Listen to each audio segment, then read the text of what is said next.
दोस्तों, आप सबने जरूर सुना ही होगा कि विधि के विधान को कोई नहीं बदल सकता और ना ही कोई इसे मिटा सकता है, चाहे वह कोई कितना बड़ा तपस्वी और ज्ञानी क्यों ना हो। इस बात में कितनी सच्चाई है, आइए जानते हैं इसे एक पौराणिक कहानी के माध्यम से। दोस्तों, यह कहानी बड़ी ही ज्ञानवर्धक, प्रेरणादायक और हर मनुष्य के जीवन को सफल बनाने वाली है। मेरा आपसे निवेदन है कि इस कहानी को बस 5 मिनट ध्यान लगाकर सुन लेना। दोस्तों, बहुत समय पहले की बात है। एक नगर से दूर एक महात्मा का आश्रम था। वह सभी शास्त्रों और वेदों का ज्ञान रखते थे। उसके चर्चे बहुत दूर दूर तक फैले हुए थे। महात्मा के पास दूर दूर से लोग अपना भाग्य दिखाने के लिए आते थे। वह महात्मा बहुत ही ज्ञानी थे। जिन लोगों का भी भाग्य देखकर उन्हें बताते थे, वह बात सच साबित होती थी। दूर से ही उनका भाग्य पढ़कर यह बता देते थे कि उनके भाग्य में क्या लिखा हुआ है। भूतकाल, भविष्य और वर्तमान तीनों कालों का ज्ञान रखते थे। उसी नगर में एक पति और उसकी पत्नी रहते थे। उसकी पत्नी धर्म और आस्था में बहुत विश्वास रखती थी। उनके कोई संतान नहीं थी। गांव के लोगों से सुना था कि गांव में एक महात्मा है जो किसी का भी भाग्य बता देते हैं कि उसके भाग्य में क्या लिखा है। उन्होंने सोचा कि क्यों ना हम भी एक बार उस महात्मा के दर्शन कर, और अगली सुबह वह पंडित और उसकी पत्नी उस महात्मा से मिलने के लिए निकल जाते हैं। वे दोनों उस महात्मा के आश्रम आकर रोने लग जाते हैं। महात्मा दोनों को चुप कराते हुए पूछते हैं, बेटा रो मत, तुम्हें क्या दुख है, मुझे बताओ, मैं कोई ना कोई समाधान जरूर निकाल लूंगा। तब पंडित कहता है, गुरुदेव, हमारे कोई संतान नहीं है। ये दुख हम दोनों को हर दिन अंदर से खाता रहता है। हमने आपका बहुत नाम सुना है, तभी हम आपके पास आए हैं। आप हमारा भाग्य देखकर बताओ कि हमारे जीवन में पुत्र सुख है या नहीं। फिर महात्मा कहते हैं, तुम चिंता मत करो। तभी महात्मा पंडित की पत्नी को आश्रम के मंदिर से 2 सेब लाकर देता है और कहता है, इनको आप दोनों पति पत्नी खा लेना, तुम्हें अवश्य ही संतान प्राप्ति होगी। उसके बाद वह दोनों महात्मा को प्रणाम करके वहां से अपने घर चले आते। कुछ महीनों के बाद वैसा ही होता है। 1 साल के बाद उनके घर पुत्र का जन्म होता है। पंडित और उसकी पत्नी बहुत खुश थे। पंडित अपनी पत्नी से कहता है कि क्यों ना हम महात्मा को अपने घर बुलाकर उनकी सेवा करें। फिर पंडित उस महात्मा को अपने घर बुलाते हैं और उनकी सेवा करता है, और पंडित अपने बेटे का नामकरण करवाता है और उसके बेटे का नाम अर्जुन रखते हैं। तभी पंडित कहता है, गुरुदेव, आप हमारे बच्चे का भविष्य देखकर बताओ कि हमारा पुत्र जीवन में क्या करेगा। तभी वह महात्मा कहता है, अभी इसको बड़ा होने दो, जब इसकी आयु 8 वर्ष की हो जाए तब इसको मेरे पास लेकर आना, मैं इसका भाग्य अवश्य बता दूंगा। यह बोलकर महात्मा वहां से चले आते हैं। धीरे धीरे समय गुजरता गया। पंडित का बेटा अब 8 वर्ष का हो गया था। एक दिन पंडित अपने बेटे को लेकर उस गुरु के आश्रम जाते हैं तो वह देखते हैं कि वहां लोगों की भीड़ लगी हुई थी। तब पंडित का लड़का पंडित से पूछता है, पिताजी, ये सब क्या हो रहा है। तब पंडित अपने बच्चे को बताता है कि यह महात्मा त्रिकालदर्शी है, इनको भविष्य का पता चल जाता है। ये सब लोग अपने अपने भविष्य का पता करने यहाँ आए हुए हैं। तब वह पंडित का लड़का उन गुरुदेव के पास जाता है और कहता है, गुरुदेव, आप मेरा भी भविष्य देखो ना। उस छोटे बालक की बात सुनकर गुरुदेव पहले तो मना कर देते हैं, लेकिन बाद में बच्चे की जिद पर मान जाते हैं और उससे कहते हैं, बेटा, मैं तुम्हारा भाग्य देखता हूं, तुम मेरे सामने आकर बैठ जाओ।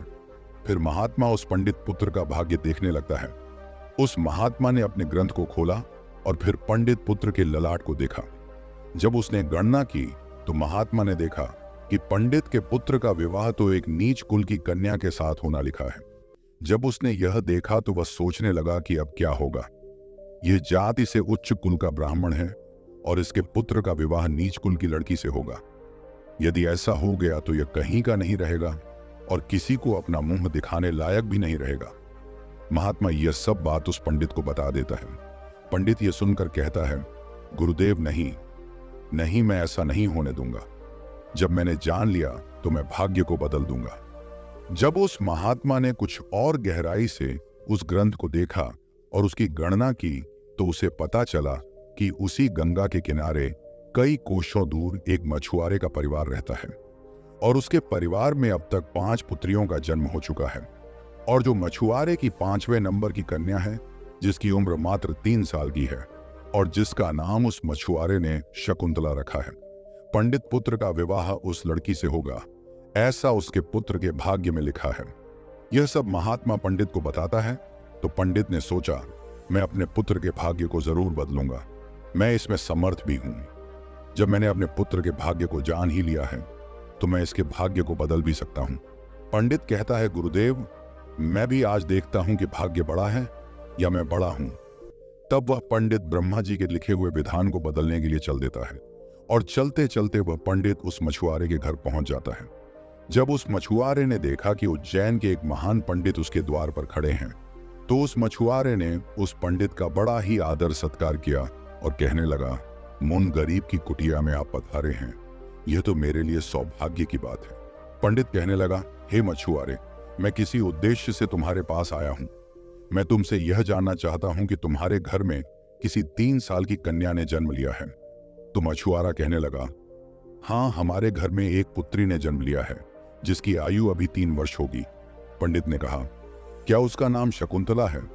तो मछुआरे ने कहा, जी पंडित जी, उसका नाम शकुंतला है। पंडित ने कहा, हे मछुआरे, मेरा गुरु त्रिकालदर्शी है, उन्होंने मुझे कुछ मंत्र दिए हैं।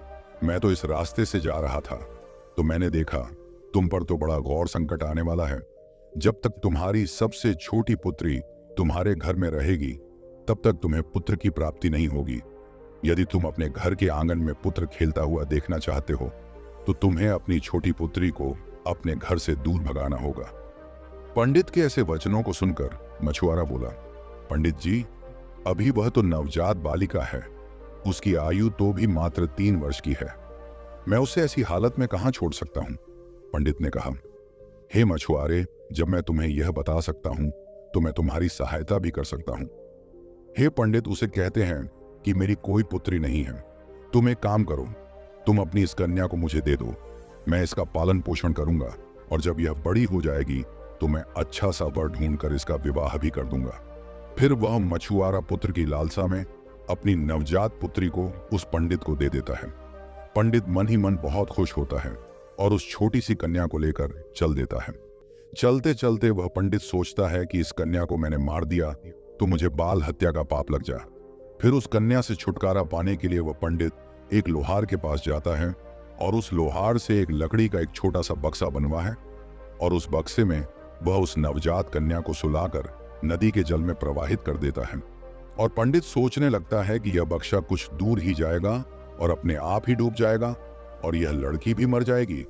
इस तरह इससे मेरा पीछा छूट जाएगा और मुझे बाल हत्या का पाप भी नहीं लगेगा और वह पंडित अपने घर चले जाता है। परंतु इस दुनिया का क्या कोई ऐसा व्यक्ति है जो किसी के भाग्य को बदल सके? क्योंकि उस लड़की के भाग्य में जीवन लिखा हुआ था, जिस कारण से वह बक्सा उस नदी के जल में नहीं डूबता है और नदी उसे बहाते हुए एक गांव के पास किनारे पर ले जाती है।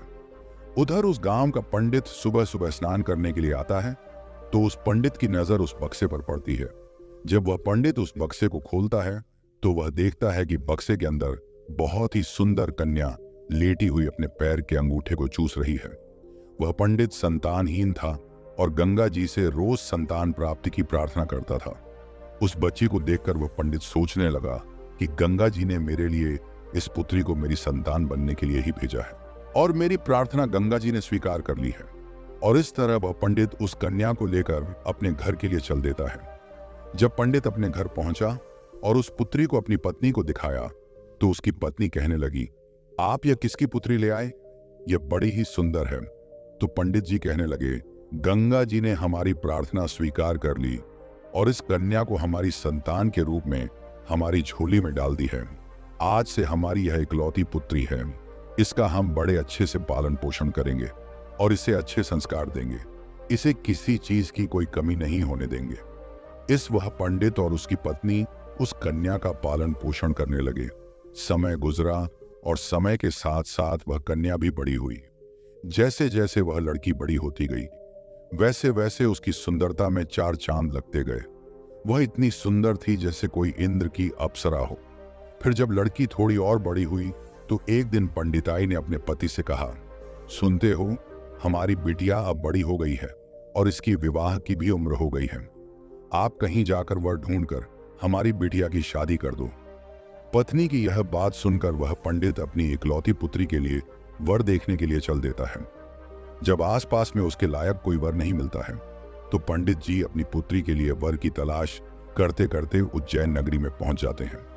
वहां जाकर लोगों से पूछते हैं कि यहाँ कोई ऐसा ब्राह्मण परिवार है जिसका कोई पुत्र विवाह के योग्य हो, तो बताओ। उज्जैन के लोग उस पंडित के बारे में बताते हैं जिसने उस लड़की को नदी में बहा दिया था। उनका बहुत ही संस्कारी परिवार है और उन पंडित का एक इकलौता पुत्र है और उसकी उम्र भी विवाह के योग्य है। पंडित जी, आपकी बात उन पंडित के पास बन जाए तो आपकी पुत्री बहुत ही सुखी रहेगी। उन लोगों की बात सुनकर पंडित जी उस पंडित के घर अपनी बेटी की शादी करने के लिए चल देता है। जब वह पंडित के घर पहुंचे और उस पंडित से मिले और जब पंडित जी ने अपनी पुत्री की सुंदरता के बारे में बताया और पंडित को अपने आने का मकसद बताया कि मेरी एक पुत्री है और उसका विवाह हम आपके पुत्र के साथ करना चाहते हैं, तो वह पंडित भी बड़ा खुश हुआ कि चलो, मेरे पुत्र के जो भाग्य में लिखा था अब वह बदल गया है और एक ब्राह्मण अपनी पुत्री की शादी के लिए मेरे पास आया है। वह पंडित उस ब्राह्मण की उस बिटिया से अपने पुत्र की शादी करने के लिए तैयार हो जाता है और फिर विवाह का समय निश्चित भी हो जाता है और वह ब्राह्मण खुशी खुशी अपने घर चला जाता है और अपनी पत्नी से सारी चर्चा करता है। फिर कुछ दिन बाद वह दिन भी आ जाता है जिस दिन पंडित की पुत्री और उस पंडित के पुत्र की शादी होनी होती है। फिर वह पंडित अपने पुत्र की बारात लेकर उस पंडित के गांव की तरफ चल देता है और सोचता जा रहा है कि मैंने अपने पुत्र का भाग्य बदल दिया। जो उस महात्मा ने कहा था मैं उसको भी बदल दूंगा। आज मैं अपने पुत्र का भाग्य बदल दूंगा। लेकिन पंडित को पता नहीं था कि विधाता का लेखा कोई नहीं मिटा सकता, उसे विधाता भी नहीं मिटा सकते।